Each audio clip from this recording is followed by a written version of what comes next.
So I'm hanging out at one of my favorite places in the California desert up near Joshua Tree. Got some friends visiting. We're here for a week just chilling. I'm getting some work done at the same time.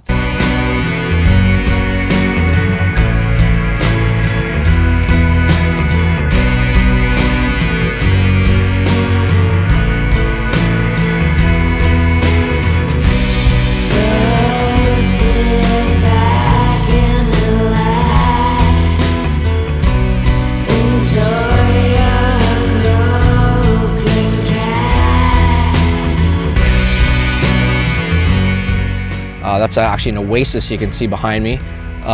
Way back when the pioneers and cowboys and all that came through here, and they used to basically stop at that oasis, and that was sort of on the way to the coast, right? So if they're coming from out east, they used to stop and just like camp out in this one spot in the desert to just get their water and water their horses and all of that, just to get to the coast.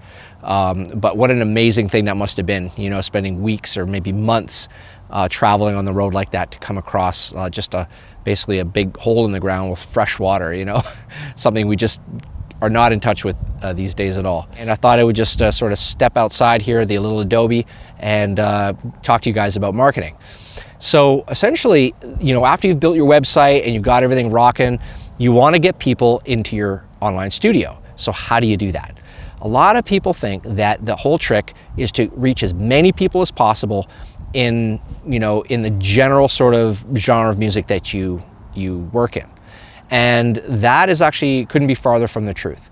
Really what you want to do is you actually want to really narrow down and niche down into a very, very, very focused, tight group of people that are into the particular thing that you do. So you take your genre of music, say it's country, you break it into the subgenres, Americana or new country, whatever you're doing, and then you keep ratcheting down until you hit the lowest point that you can go within a group, and you figure out exactly how to reach those people. And usually you're going to do that through like AdWords and Facebook ads and getting on forums and all of this other stuff, or banner ads on websites. You're going to figure out how to reach those people to pull them into your studio.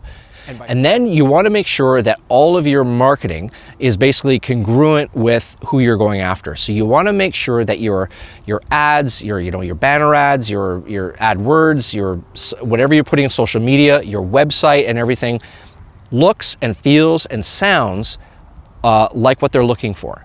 And you want to make sure that you get that out front, like in terms of your branding. Make sure that you put your best foot forward, and make sure that you've identified the thing that makes you stand out of the crowd the most. And that's why people want to go with you. And I've had lots of clients who've tried other online studios, and I've gotten really similar feedback, where they've said, well, I've tried these people and their production style wasn't for me, or I didn't like the way they did things, or I like your sound, or whatever it is that they preferred.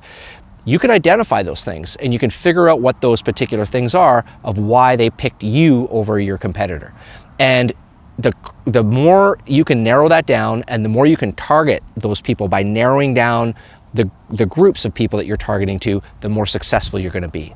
The more rabid fans you're going to have, the more they're going to talk to their friends about you, the more you're going to build a community, and the more you're going to have return business. And that's huge, right? You want to bring somebody in to do a song with you, and if they get success and they're super happy with how things are working out, you want them to come back, and they will. If you do a great job and you seem like the best choice out there, you'll get returns. So that one song could turn into 10 or 12, like a whole album or whatever. And then they've got, some friends and stuff. And then all of a sudden you're recording constantly with a small group of people. And, you may think that it might be like a few people. It's actually usually more than that. When you go really deep down into a particular scene, you've got usually hundreds. And if you get a fraction of that, you're laughing. You've got all of these people recording with you. And that's really the best way forward, is don't think broad, think really targeted, and really go after niches, really narrow it down as low as you can go. And that's really kind of the secret of marketing for this thing. And in fact, a lot of things that are, boutique and like you're essentially a mom and pop store, and how are you going to stand out? You don't want to compete against the biggest studios. You want to stand out for things that you're good at that they're not good at. And the way to do that is your branding, and then narrowing down as much as you can. So I hope you found that helpful. That's, essentially Marketing 101 for online studios. Really figure that out, and you're gonna rock it. Okay, we'll talk to you next week. See you later.